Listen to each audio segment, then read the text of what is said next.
2021년 4월 15일 목요일의 예수동행 일기를 소개하겠습니다. 제목은 십자가로 돌아가라. 하나님, 오늘은 하루 종일 십자가로 돌아가라는 말씀을 들었습니다. 서울로 향하던 길, 저는 유튜브를 통해 사람이 방황하는 이유는 십자가 중심의 신앙에서 벗어났기 때문이라는 제시펜 루이스의 글을 들었습니다. 그리스도인의 삶은 반드시 예수 그리스도의 십자가에 깊이 뿌리내려야 한다는 말씀에 잊고 있었던 진리를 발견한 듯 정신이 번쩍 들었습니다. 특히나 죄의 권세로부터의 해방은 그것을 이기려는 노력에 있지 않고 단순히 그것에 대해 죽는 데 있다는 말에 얼마나 고개가 깊이 끄덕여지던지요.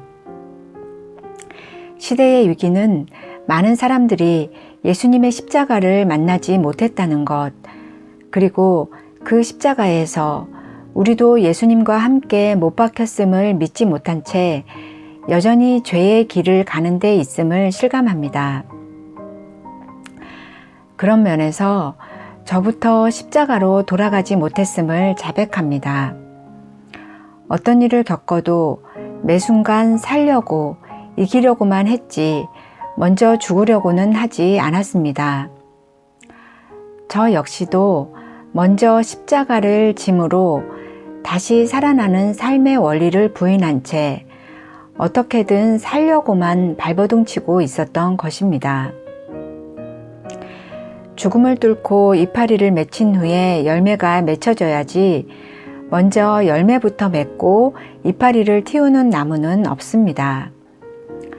그런데도 우리들은 이 원리를 거슬러 열매부터 보려고 아우성입니다. 그렇게 되면 죄의 길에서 헤어나지 못하는 것은 물론 왜 나만 이렇게 살아야 해? 라며 지극한 자기애에서 벗어날 길이 없는데도 말입니다. 이 사실을 묵상하다 보니 그간 우리가 왜 자신뿐 아니라 다른 사람의 영혼을 진정으로 살려낼 수 없었는지 이해가 되었습니다. 십자가를 벗어난 삶으로는 가정이든 교회든 하나님의 사명을 결코 완수할 수가 없다는 걸 이제서야 인정한 셈입니다. 그러므로 예수 그리스도의 십자가를 통해 구원받은 제가 가야 할 단 하나의 길은 십자가입니다. 지난 30년 동안 암송했던 내가 그리스도와 함께 십자가에 못 박혔나니 그런즉 이제 내가 산 것 아니요 오직 내 안에 예수께서 사신 것이라는 말씀은 그런 뜻이었습니다. 주님께서 지신 십자가로 내가 구원받았으니 주님이 먼저 가신 그 십자가의 길을 나도 매일 따라갈 때라야 나는 매일 예수 부활의 생명으로 살아날 수 있다는 뜻 말입니다. 하나님, 아침부터 이와 같은 말씀을 주님께로부터 들은 날, 신기하게도 서울에서 만난 어떤 목사님으로부터 또다시 십자가에 대한 말씀을 들었습니다.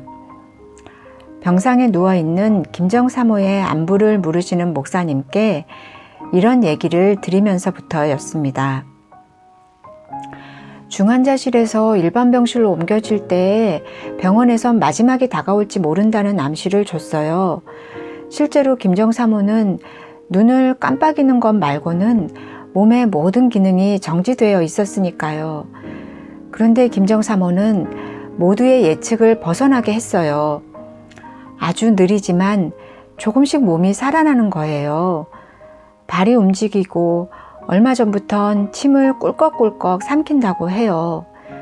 병원에서도 이런 경우는 처음이라며 그들이 시행했던 치료 중 어떤 치료가 이런 결과를 가져왔는지를 놓고 연구한다고 하더라고요.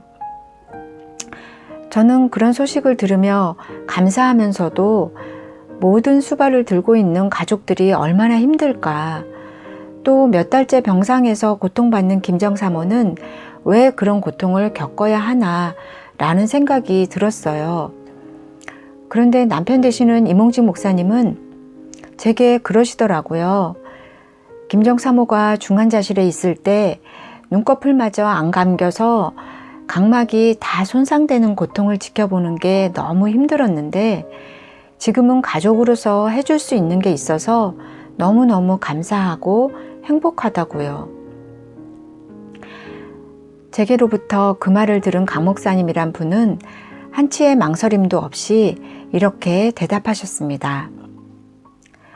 우리 인생은 십자가가 아니면 설명할 수가 없어요. 제가 아는 어떤 분도 인생의 어느 시기에 투병 과정이 너무 힘들었거든요. 자녀들이 그랬지요.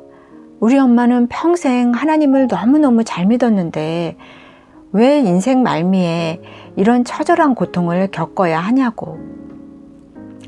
그런데 그분을 통해 가족들과 주변 사람들이 하나님께 얼마나 깊이 뿌리 내리는 신앙을 갖게 되었는지 몰라요. 나중엔 그 가족들이 뭐라 했는지 아세요? 엄마가 평생을 통해 가르쳐준 신앙보다 병상에서 가르쳐준 신앙이 더 크다고 했대요. 하나님은 그 사람을 통해 하시려는 일이 있을 때 절대로 생명을 거둬가지 않으시지요. 김정 사모님은 지금 누워있는 채로 사역하고 계신 거예요. 어쩌면 수만 명을 목회하는 목사님들도 하지 못하는 사역을 김정 사모님은 하고 계실지도 몰라요.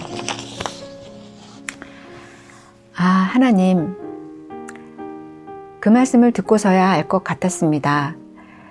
김정 사모가 죽음보다 더한 고통을 견디며 고난의 행군을 하고 있는 이 순간들은 김정 사모가 선택한 십자가의 길이며 그 길을 통해 하나님께선 크고 비밀한 일들을 행하고 계시다는 것을요. 그러고 보니 김정 사모를 통해 저와 담길교회는 기도의 무릎을 꿇게 되었습니다. 지독히도 기도하지 않으려는 인간 본성을 생각해 볼 때 누군가를 기도하는 사람으로 변화시키는 것만큼 크고 비밀한 사역은 없습니다. 기도한다는 것, 그것은 내 전 존재를 하나님께 의탁하며 구하는 일이 아니겠습니까? 기도하는 사람이 됨으로써 나를 하나님으로 점점 물들어가게 하는 일. 김정 사모는 지금 우리로 하여금 그 일을 가능케 하고 있습니다. 또한 몇 달째 입원한 김정 사모 소식을 듣고 태산 같은 병원비 걱정을 하며 십시일반 손을 보태주는 이들의 헌신과 사랑도 놀랍습니다. 김정 사모와는 안면식도 없는 이들조차 낫기를 바라는 마음으로 자신을 드러내지 않고 조금이라도 도우려는 그 모습을 볼 때 저는 하나님께서 원하시는 형제 사랑이 이런 것임을 알았습니다. 하나님께선 사랑할 줄도 기도할 줄도 모르는 우리들을 사랑의 사람, 기도의 사람으로 바꿔가시려고 김정 사모에게 인간이 이해할 수 없는 병상에서의 십자가를 감당하게 하시는지도 모르겠습니다. 아니, 김정 사모 스스로 예수님께서 가신 그 십자가의 길을 온 몸과 온 마음으로 따라가고 있는 것이겠지요. 그러므로 김정 사모 인생의 진정한 결말은 해피엔딩이라 믿습니다. 하나님을 믿는 삶은 끝까지 십자가를 선택하는 것임을 보여준 김정 사모를 통해 영광을 받으시고 또 십자가를 진 이에게는 찬란한 면류관을 안겨주실 분이 바로 우리 주 예수 그리스도이시기 때문입니다.